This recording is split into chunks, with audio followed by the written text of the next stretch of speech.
warahmatullahi wabarakatuh. Waalaikumsalam warahmatullahi wabarakatuh. Perkenalkan, saya Mas Buatin, guru SMP Negeri 1 Mojagung, adalah CGP Angkatan 10 Kabupaten Jombang tahun 2024.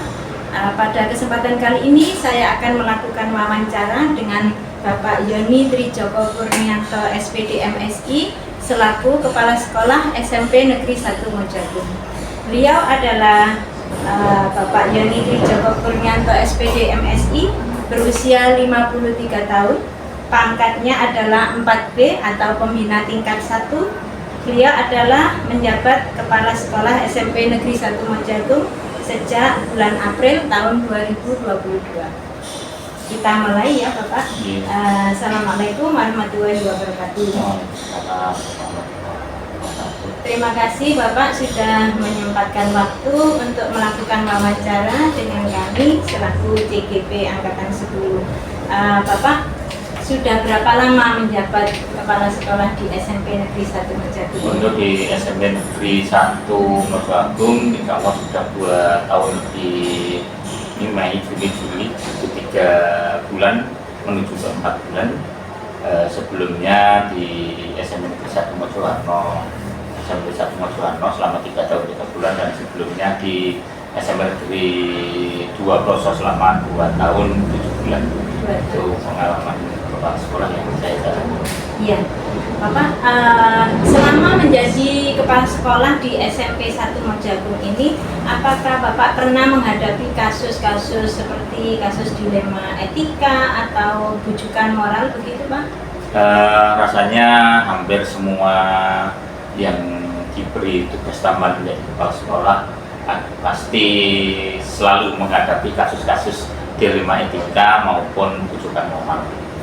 Jadi pasti ada saja karena memang banyaknya kepentingan dan juga banyaknya masalah-masalah yang ada di sekolah, sehingga hal itu pasti dihadapi oleh semua kepala sekolah. Contohnya Bapak, untuk kasus dilema etika yang terjadi di SMP 1 Mojagung, contohnya seperti apa? Satu hal mungkin kalau berkenaan dengan pendidikan, tenaga kependidikan, jadi kita mesti harus banyak mengambil keputusan karena dilema etika. Di sisi lain mungkin beliaunya itu punya bakat di pelajaran lain, tapi sesuai dengan ijazahnya harus kita tempatkan sesuai, ini juga merupakan dilema etika juga. Nah ini sama-sama baik, untuk ini baik-baik, tapi kita harus mengambil yang terbaik. Win-win solution untuk sekolah juga untuk beliaunya. Kalau dengan orang tua juga gitu, kadang-kadang kepentingan kita juga berbenturan dengan keadaan mereka, khususnya untuk memutuskan di tingkat anaknya. Kadang-kadang orang tuanya juga tidak ada, pertimbangan-pertimbangan lain juga banyak, tapi kita harus memutuskan sesuatu yang berdasarkan kesepakatan positif ataupun tata krama dan tata tertib. Nah ini kadang-kadang membuat dilema yang betul-betul harus sama-sama diberatkan. Itu contohnya. Bagaimana Bapak mengambil keputusan itu bila panjenengan menghadapi kasus-kasus dilematik itu Pak? Yang jelas kita mesti harus memilah, terus membuat skala prioritas dari apa saja kira-kira keputusan yang nantinya bisa membawa kebaikan buat sekolah, kebaikan buat yang lain juga. Jadi kita mesti harus jadi kita buat prioritas. Kalau begini nanti efeknya seperti apa, kalau begini efeknya seperti apa. Ini yang paling yang perlu dipertimbangkan, dan tentunya selaku pimpinan juga kita tidak bisa mengabaikan pendapat-pendapat dari rekan-rekan yang stakeholder di SMP 1. Ya, baik. Untuk langkah-langkahnya yang Bapak tempuh itu seperti apa? Yang jelas menggali masalah dengan betul, setelah itu membuat pertimbangan secara akademik. Pertimbangan akademik itu berarti tata aturan dan tata tertib yang harus kita lihat, ini juga perlu. Setelah itu baru kita buat skala prioritas. yang kira-kira yang bisa meringankan dan yang memberatkan itu juga harus kita lihat satu persatu. Dan tentunya sekali lagi yaitu terakhir mesti kita ajak berbicara di stakeholder kita. Kalau urusannya dengan siswa tentunya juga BK, wali kelas, guru mapel juga kita minta pendapatnya. Kalau ada Kolaborasi ya, ya Pak ya. kalau ada hubungannya dengan teman-teman di tenaga pendidikan atau pendidik ya tentunya yang memberi pertimbangan banyak adalah koordinator urusan dan wakil kepala sekolah. Seperti itu. Dengan orang tua juga ya Pak ya? Ya, kalau untuk siswa otomatis akan melibatkan orang tua. Juga data-data tentang anak tersebut di BK. Baik Bapak, hal-hal apa sih yang selama ini Bapak anggap efektif dalam mengambil keputusan itu? Yang jelas kalau hubungannya dengan siswa kita selalu mempertimbangkan dampak ke siswa secara keseluruhan. Kalau siswa, ya siswa keseluruhan. Kalau satu orang yang bermasalah dan itu bisa mempengaruhi kredibilitas sekolah terhadap anak yang lebih banyak, otomatis kita akan mengambil keputusan yang membuat posisi positif anak yang lebih banyak. Ini ya, betul. Seperti itu. Berarti kepentingan lebih umum ya, lebih banyak. Kepentingan orang banyak Ya, itu yang menjadi efektif dalam mengambil keputusan. Kepentingan orang banyak Yeah. itu tadi ya Pak ya. Terus tantangannya Pak, apa yang selama ini Bapak hadapi tantangan-tantangan dalam mengambil keputusan itu? Yang jelas ya kadang-kadang dari anak yang harus kita ambil keputusan di dalam dilema etika ini juga kadang-kadang memberi prestasi kepada sekolah. Oh gitu. Ada yang punya prestasi, di sisi lain mungkin dari segi sosial kemanusiaannya ini sebenarnya juga membuat kita berat dalam mengambil keputusan.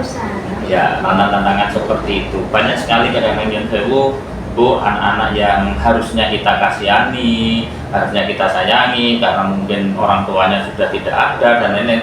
Tapi di sisi lain dari segi kesepakatan positif atau tata tertib ternyata ini sangat memberatkan. Ini sebenarnya kan dari segi kemanusiaan ini juga perlu kita bantu.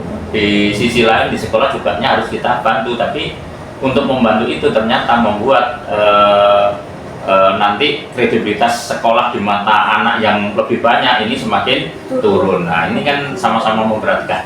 Iya, nah ini merupakan tantangan berat ini. Dilema sih malah ya. Karena nanti kredibilitas sekolah akan turun kalau tidak dilakukan jika ada. Tapi di sisi lain kalau kita eksekusi, ternyata juga artinya kita bantu anak itu gitu. Iya betul. Iya. Untuk jadwal, apa Bapak punya jadwal tertentu untuk menangani kasus-kasus yang panjenengan hadapi? Biasanya untuk kasus-kasus kalau hubungannya dengan teknik dan penyidik, Bu, ini memang ada tahapan-tahapan. Jadi mungkin dari pembuatan berita acara, terus setelah itu mungkin kita lakukan teguran secara desa, dilanjutkan dengan tulisan dan lain-lain. Ya itu. Tapi kalau untuk dengan siswa ini kasus 3. Jadi kasus 3. Jadi kita lihat seperti itu biasanya sesuai dengan kesepakatan dan sesuai dengan tata tertib dan tata krama yang sudah disepakati. Ini juga perlu ada tahapan. Jadi teguran 1, teguran 2, teguran 3 baru kita eksekusi. Dan tentunya dalam membuat teguran 1, kedua, ketiga ini juga kita beri deadline waktu. Jadi ada khusus. Semuanya memang terjadwal ya Pak, yang harus terjadwal. Memang ada seperti itu. Iya, tahapan-tahapannya. Kemudian apakah ada seseorang atau faktor-faktor yang mendukung dan mempermudah Bapak dalam mengambil keputusan itu? Kalau seseorang kita tidak, Bu, jadi tetap melibatkan stakeholder yang berkepentingan. Otomatis di struktur organisasi ada waka, kaur, ini juga kita libatkan. Yang kedua tentunya kalau hubungannya dengan siswa ada di wali kelas dan kita yang mungkin lebih tahu lebih mendalam. Ini Dan kalau faktor yang mendukung jelas itu tadi, kita tetap memprioritaskan skala prioritas yang lebih banyak secara umum. Gitu. Jadi itu yang kita biasanya lebih mendukung dan mempermudah dalam pengambilan keputusan. Gitu. Jangan sampai keputusan yang kita ambil ini malah ke belakangnya atau ke depannya ini malah merusak sistem yang ada yang sudah terbangun di SMP 1 Mojagung. Baik Bapak, ini pertanyaan terakhir. Pelajaran apa Bapak yang didapatkan dari pengalaman pengambilan keputusan selama ini? Yang jelas kami selaku pimpinan tetap harus banyak belajar dan mendengar.